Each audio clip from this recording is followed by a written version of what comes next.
नमस्कार, आदाब, सत श्री अकाल। लाइव नेशन 7 में आपका स्वागत है। मैं शादाब मलिक। अगर अभी तक आप लोगों ने हमारे चैनल को सब्सक्राइब नहीं किया है तो ज़रूर सब्सक्राइब कर लें। भगत सिंह टांगे वाले से बात करते हुए स्टेशन पहुंचते हैं। इस बीच में उनकी टांगे वाले से कितनी रोचक बात होती है आपने हमारे पिछले एपिसोड में सुना। अब आगे देखिए कि कैसे भगत सिंह स्टेशन पर पुलिस वाले को चकमा दे पाते हैं दुर्गा भाभी के साथ, जैसे वो वेश बदल कर पहुंचे हैं स्टेशन। आगे क्या होता है हम चर्चा करेंगे। हमारे साथ मौजूद हैं Sameer sir. Sir, live nation 7 में आपका स्वागत है। धन्यवाद। फिर क्या होता है सर जब स्टेशन भगत सिंह, दुर्गा भाभी और राजगुरु पहुंच जाते हैं?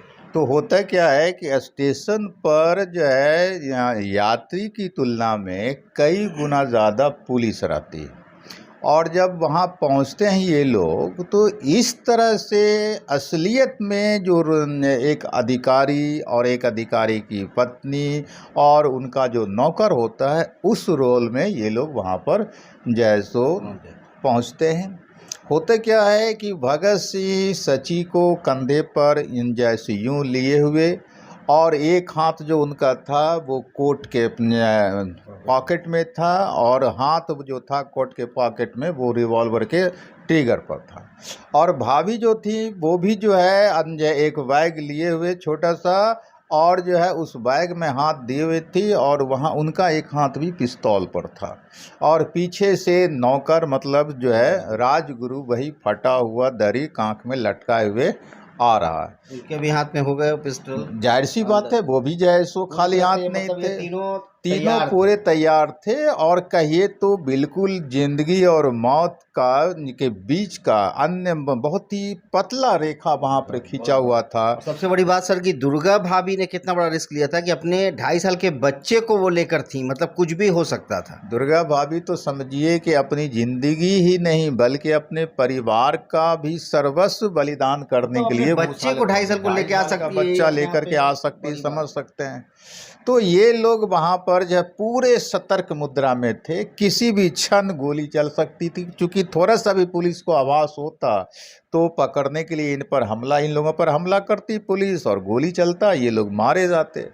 लेकिन उसके बावजूद भी ये लोग पूरे धैर्य के साथ असली अधिकारी, असली पत्नी और असली नौकर के रूप में स्टेशन पर मौजूद रहे। गाड़ी जब आई तो पहले से जैसो फर्स्ट क्लास का 2 टिकट जैसो बुक था, और थर्ड जैसो क्लास का भी 1 टिकट बुक था, मतलब नौकर के लिए, ताकि सो नहीं हो कि नौकर भी जैसो कैसे जा रहा है अधिकारी के साथ एक ही डिब्बा में। पहले ही ये राजगुरु कर चुके थे कि खाना साथ में नहीं खाया था, मतलब प्रैक्टिस कर रहे थे। वो तो प्रैक्टिस कर रहे थे। तो इस तरह से ये लोग जब ट्रेन आई तो ये लोग जाकर के अपने अपने बोगी में बैठ गए। उसके बाद जो है जब ट्रेन लखनऊ पहुंची तो वहाँ पर ट्रेन कुछ देर के लिए रुकी थी। तो वहीं पर जैसो स्टेशन पर से ये ट्रेन पर से उतर करके स्टेशन के बगल में भगत सिंह ने टेलीग्राम किया सुशीला दीदी को कलकत्ता में। और उन दिनों जो भगवती चरण बोहरा मतलब दुर्गा भाभी के हस्बैंड भी कलकत्ते में छिप करके रह रहे थे।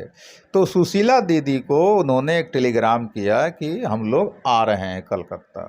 और इस तरह से वो आपको लखनऊ से फिर मतलब लाहौर से ट्रेन पर बैठ गए, ट्रेन खुल गई, निकल गई, और पुलिस को कोई पता नहीं चला। कहीं से पुलिस जो है सो उनको पहचान नहीं सकी, जबकि पुलिस के पास भगत सिंह का एक फोटो था। फोटो भी था। हाँ, फोटो कब लिया था? वो धोखे से लिया था। जब हम लोग पहले इस पर जो चर्चा किया है कि अमृतसर से वापस जाते समय लाहौर में स्टेशन पर जो इनको गिरफ्तार किया गया था, तो वहीं जब है गिरफ्तार जब किया गया था तो वहीं धोखे से एक सिपाही ने इनका फ़ोटो खींच लिया था। तो बाद में भगत सिंह को पता चल गया था कि मेरा फ़ोटो पुलिस के पास है। तो पुलिस के पास इनका एक फ़ोटो था, उसके बावजूद भी पुलिस इनको नहीं पहचान सकी कि यही भगत सिंह है। ज़बरदस्त मेकअप भी किया गया पूरा आप समझ सकते हैं कितना शानदार मेकअप किया होगा कि जब दुर्गा भाभी नहीं पहचान सके तो दूसरा कौन पहचान सकता था। तो इस तरह से ये लोग पहुंचते हैं आपको जो है हावड़ा, और हावड़ा जब ट्रेन इनकी रुकती है तो रिसीव करने के लिए सुशीला दीदी और जो है भगवती चरण बोहरा, ये दोनों हावड़ा स्टेशन पर मौजूद थे।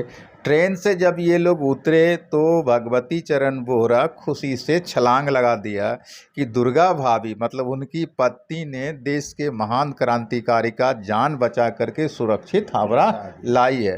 काफ़ी वो गौरवान्वित हुए और जय दुर्गा भाभी को शाबाशी दी कि तुमने तो कमाल कर दिया। उसके बाद ये लोग वहाँ से जैसो गए सुशीला दीदी जहाँ ठहरी हुई थी, चूँकि वो भी फरार चल रही थी। तो सुशीला दीदी कलकत्ता में जैसो पुलिस से बचने के लिए क्या की थी कि एक छज्जू राम नाम का वहाँ का एक बहुत बड़ा सेठ था, तो सेठ की एक बेटी थी, तो उसी बेटी को इन्होंने वहाँ ट्यूशन पढ़ाना शुरू कर दिया था खर्चा निकालने के लिए। और छज्जू राम की जो पत्नी थी तो काफ़ी विनम्र व्यवहार और ये सुशीला दीदी का जो था, और उनकी बेटी को जो ये बहुत अच्छे से पढ़ा रही थी। नतीजा क्या हुआ कि छज्जू राम की पत्नी के साथ इनका बहुत अच्छा रिश्ता बन गया था। तो इसलिए छज्जू राम की पत्नी जो है सुशीला दीदी को अपने घर पर ही ठहरने का जगह दे दी थी। तो उसके साथ बाद होता क्या, सुशीला दीदी भी जो है दुर्गा भाभी और इन लोगों को ठहराने का अपने यहाँ इंतजाम करती है, लेकिन किसी को पता चलने नहीं दिया कि ये लोग कौन है। और जब वहाँ ये जैसो भगत सिंह रान जैसो रहे तो वहाँ पर उनका फिर वेशभूषा बदलता है। वहाँ भगत सिंह शुद्ध बंगाली जैसो बंधु बन गए, बिल्कुल एक जो संभ्रांत बंगाली का वेशभूषा होता है, धोती कुर्ता और उसी ढंग का रहन सहन, इन्होंने उस तरह का वेशभूषा बना करके रहना शुरू कर दिया। बंगला में भी सीखने और बोलने का कोशिश करना शुरू कर दिया। और ये बन जाए सो कलकत्ता में कुछ दिन ठहर गए। कलकत्ता में ठहरने का एक बहुत बड़ा वजह ये था कि कांग्रेस पार्टी का वहाँ वार्षिक अधिवेशन होने वाला था। तो कांग्रेस पार्टी का जो वार्षिक अधिवेशन होने वाला था, तो ये देखना चाहते थे अपने नज़दीक से कि भाई कांग्रेस पार्टी इस अधिवेशन में क्या फैसला लेती है। तो उस अधिवेशन में जो फैसला देखने के लिए रुके, तो उस अधिवेशन में जो फैसला हुआ था उससे इनको निराशा हुआ। और निराशा हुआ चूँकि पूर्ण जैसो स्वराज का मांग वहाँ पर ना करके अपने औपनिवेशिक स्वराज का मांग रख दी थी कांग्रेस ने, जबकि इनको उम्मीद था कि ये पूर्ण स्वराज की मांग करेगा। तो ये कौन सा साल? ये 1928 का। वो तो 1929 में अगले साल ने पूर्ण स्वराज की मांग कांग्रेस करती है। तो 1928 में जो ये बात हुआ तो भगत सिंह को वहाँ पर काफ़ी कांग्रेस के प्रति या कांग्रेस के व्यवहार से जो निराशा और नाराज़गी हुआ कि पूर्ण स्वराज का प्रस्ताव पास होना चाहिए इस अधिवेशन में, और पास करता ये लोग औपनिवेशिक स्वराज का। नतीजा क्या होता है, उसी कलकत्ता में कांग्रेस अधिवेशन के बाद भगत सिंह ने अपनी ज़िंदगी का निर्णायक फैसला ले लिया। फैसला वो आप याद करिए, वो फ्रांसीसी क्रांतिकारी वेला का। तो वेला का जो उन्होंने जो है सो इंटरव्यू पढ़ा था लाहौर के डीएवी कॉलेज में, और वहाँ उन्होंने जो फैसला लिया था कि ज़िंदगी में कभी ऐसा मोड़ आएगा तो हम भी ऐसा ही काम करेंगे, तो वही भूमिका में आने का फैसला उन्होंने कांग्रेस के कलकत्ता अधिवेशन में के बाद ले लिया कि अब कांग्रेस से भी हम ज़्यादा उम्मीद नहीं कर सकते हैं, क्योंकि ये लोग पूर्ण आज़ादी की मांग नहीं कर रहे हैं। तो उन्होंने कहा कि अब एकमात्र रास्ता बचता है कि अब हमको बेला की तरह जैसो बम पटकना है, अरेस्टिंग देना है, और जैसो कोर्ट में अपनी बातों को रखना है।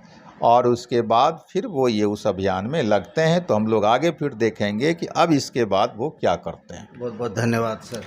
धन्यवाद। तो इस तरह से समीर सर ने बताया कि कैसे भगत सिंह, राजगुरु और दुर्गा भाभी ये लोग वेश बदलकर लाहौर से कैसे पुलिस को चकमा देते हैं, और चकमा देने के बाद अंततः ये लोग कलकत्ता पहुंचते हैं। कलकत्ता पहुंचने के बाद क्या हुआ आपने सुना, और अब आगे क्या होगा, कैसे बम पटकने की जो कसम एक तरह से कहा जाए या कहें कि निर्णय भगत सिंह ने लिया था कि वो असेंबली में बम पटकेंगे, वो अंग्रेज़ों को बहरी सरकार बताते हुए अपनी आवाज़ सुनाने के लिए, अपनी बात रखने के लिए ये ऐसा कदम उठाएंगे। मगर उसके पहले क्या कुछ होगा, कैसे वो लोग पूरी प्लानिंग करेंगे, कैसे पुलिस को चकमा देंगे, कैसे वो असेंबली में जाएंगे और कैसे बम पटकने के बाद गिरफ्तारी देंगे, हम सारी चर्चाएं करेंगे, मगर अगले एपिसोड में हम आपको इसको बताएंगे।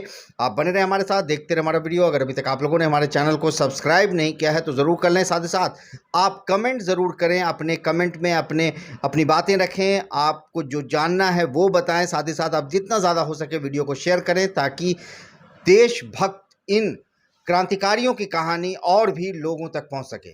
धन्यवाद।